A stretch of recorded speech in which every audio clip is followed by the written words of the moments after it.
போது குழந்தை செல்வி அப்பாவின் காலை பிடித்து கொண்டு சொன்னாள், அப்பா வேண்டாம், விட்டுவிடுங்கள், சண்டை வேண்டாம் அப்பா, வேண்டாம். இப்போதுதான் நிம்மதியாக இருந்தோம். மறுபடியும் பழைய மாதிரி ஆரம்பிக்க வேண்டாம். நான் பள்ளிக்கு செல்ல மாட்டேன் அப்பா, வேண்டாம், விட்டுவிடுங்கள். அம்மாவிடம் சண்டையிட வேண்டாம் என்று இந்த குழந்தை கதறினாள். அப்பா ஏனென்றால் முதலில் மாதிரி ஆக்ரோஷமாக இல்லை. அப்பா ஒரு கோடு போட்டு கோட்டுக்குள் வந்து விட்டார். நாம் இனிமேல் அப்படி இருக்கக்கூடாது. வீட்டுக்கு நல்ல அப்பாவாகவும் நல்ல கணவனாகவும் நம்ம இருக்க வேண்டும் என்று ஒரு வட்டத்துக்குள் அவர் இருக்கிறார். ஆனால் அதை அம்மா புரிந்து கொள்ளாமல் அவர் முன்னால் செய்த எல்லாத்தையும் மனதில் வைத்துக்கொண்டு இப்படி கோபமாக எதை கேட்டாலும் கோபத்துடன் சொல்வார்கள். அப்படி சொல்லும்போது எரிச்சலாக இருக்குமில்ல ஆப்போசிட்டியாக இருக்கவர்களுக்கு, இதை கேட்டுக்கொண்டு இருப்பவர்களுக்கு. குழந்தைக்கு ஒரு வழியும் இல்லை, அதனால் அதை கேட்டுக்கொண்டு இருக்கும். அப்பா அப்படியா, அவருக்கு எல்லாம் முடியுமில்லவா? அதை அம்மா யோசிக்காமல் பேசுகிறார்கள்.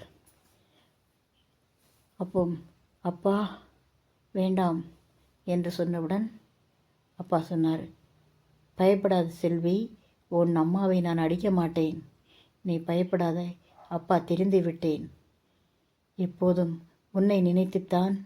பாவம் நீ, எனக்கு பிள்ளையாக பிறந்ததெல்லாமே என்ன பாவம் பண்ணினாய்? ஒரு மற்ற பிள்ளைகளைப் போல பள்ளி செல்வதற்கு உன் அம்மாவே உனக்கு எதிரியாக இருக்காளே, நான் என்ன செய்ய?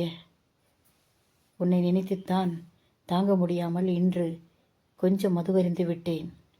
அப்பாவை மன்னித்து விடு, நாளை நான் மது அருந்த மாட்டேன் என்று அப்பா சொன்னார்.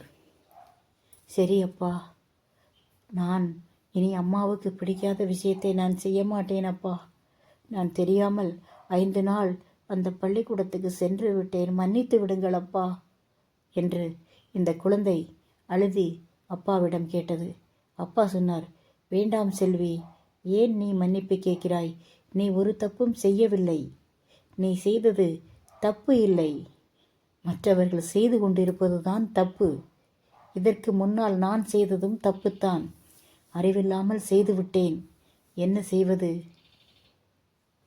என்றார் அப்பா. அதற்கு அம்மா ஒரு பதிலை சொன்னார்கள். நீங்களெல்லாம் பெரிய அறிவுள்ள மேதைகள், நான் படிக்காதவள், தற்குறி, எனக்கு எப்படி அறிவிருக்கும்? உங்களுக்கு ஈக்குவலாக எனக்கு இருக்குமா என்று சொன்னார்கள். அப்பா ஒன்றும் பேசவில்லை. இவளிடம் பேசுவது வேஸ்ட், இனி பேசக்கூடாது, அவள் என்னமும் செய்துவிட்டு போகட்டும் என்று பேசவில்லை. அவர் ஒரு நல்ல ஒரு நிதானத்தில் தான் இருந்தார். செல்வி அம்மா வீட்டுக்குள் வேலை செய்து கொண்டிருந்தார்கள்.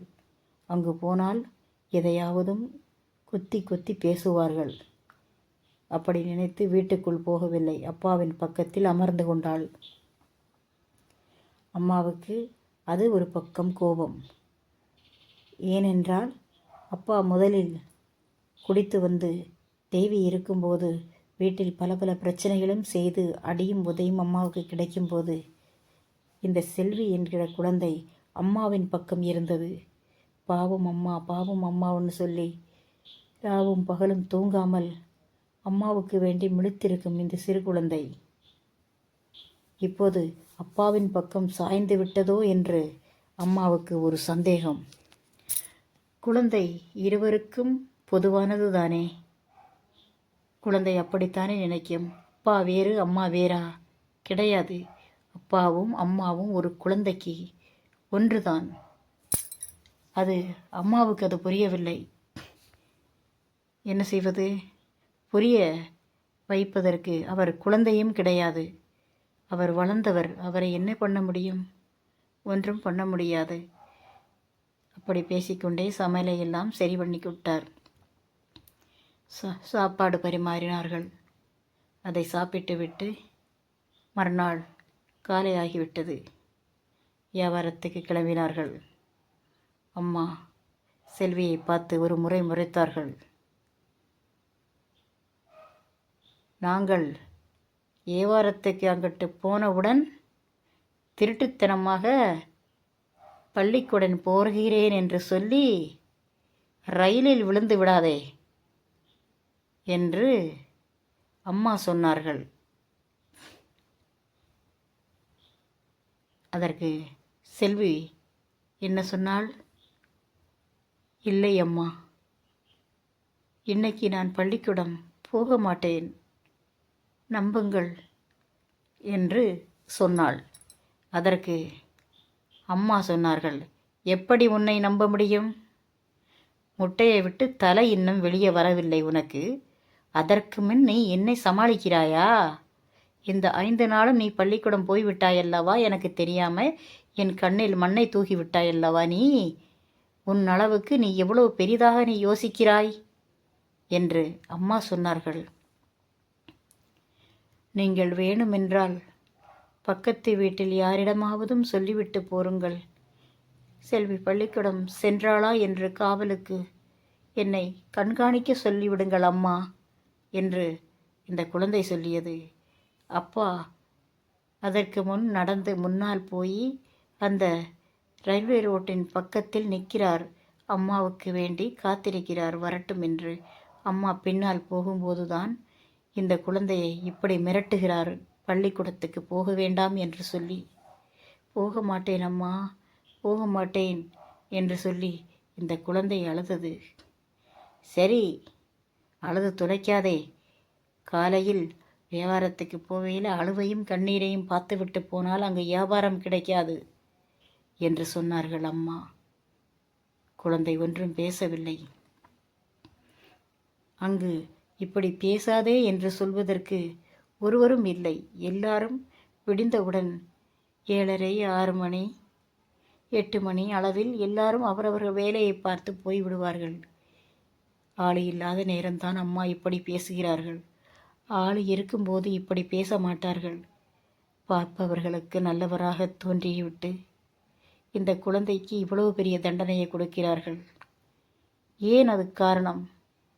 அப்பா வேண்டாம் என்று சொல்லு என்று அன்று பஞ்சாயத்தில் சொல்லச் சொன்னார்கள். இந்த பாவம் செல்வி, அப்பா குடித்தாலும் அவர் நல்லவர், இரக்க குணம் உள்ளவர். அப்பா எந்த ராத்திரியில் வந்தாலும் எவ்வளவு போதையில் வந்தாலும் இந்த செல்வியை அப்பா மறக்க மாட்டார். அவளுக்கு பிடித்ததை கொண்டு வருவார். நிதானத்திலே அவருக்கு ரோடு எங்கே இருக்கு என்று தெரியாமல் நடந்து வரும்போது கூட அந்த குழந்தைக்கு என்னது வேண்டும் என்பதை வாங்கி அந்த பையை கீழே விடாமல் கொண்டு வந்து அந்த குழந்தையிடம் ஒப்படைப்பார். அந்த பாசம்தான் அந்த குழந்தைக்கு அவரை வெறுக்கவும் மறக்கவும் முடியவில்லை. அம்மாவுக்கும் அப்பாவுக்கும் சண்டை என்றால் அது கணவன் மனைவிக்கு நடுவில் இருக்கும் பிரச்சனை. குழந்தை என்ன செய்யும்? கணவன் செய்த குற்றத்துக்கு தான் பெற்ற குழந்தையா தண்டிப்பது? அப்படி கூட பாவம் அந்த அம்மா சிந்திக்க தெரியவில்லை அவர்களுக்கு. பாவம் இந்த பச்சிளங்குழந்தைக்கு தண்டனையை கொடுத்தார்கள்.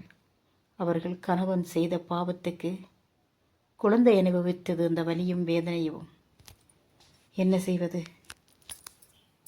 அப்படி சொல்லிவிட்டு, அம்மா நான் வியாபாரத்துக்கு போகிறேன், நான் வரும்போது நீ இங்கே வீட்டில் இருக்க வேண்டும், பள்ளி சென்றேன் என்று தெரிந்தால் நான் என்ன செய்வேன் என்று எனக்கு தெரியாது என்று சொல்லி விட்டு அம்மா கிளம்பி விட்டார்கள். என்ன செய்வது? பள்ளி செல்ல முடியாது. இவ்வளவு தூரம் கண்டிஷன் போட்டிருக்கும்போது போனோம் என்றால் வீட்டில் பெரிய சண்டையாகிவிடும். வேண்டாம், பள்ளிக்கு போக வேண்டாம் என்று அன்று பள்ளி செல்லவில்லை. செல்வி வீட்டிலேயே இருந்து விட்டாள். அம்மா சாயங்காலம் 4 மணி அளவில் அம்மாவும் அப்பாவும் வந்தார்கள். வந்தவுடன் கேட்டார்கள், பள்ளிக்கூடம் என்று போனாயா? நான் தான் வியாபாரத்துக்கு போய்விட்டேனே. நீ போயிருப்பாய், சொல்ல முடியாது என்று அம்மா சொன்னார்கள். அதற்கு செல்வி பதில் சொன்னாள், இல்லை அம்மா, உங்கள் விருப்பம் போல் நான் பள்ளிக்கூடம் போகவில்லை. சப்ஸ்கிரைப் பண்ணி லைக் பண்ணுங்கள்.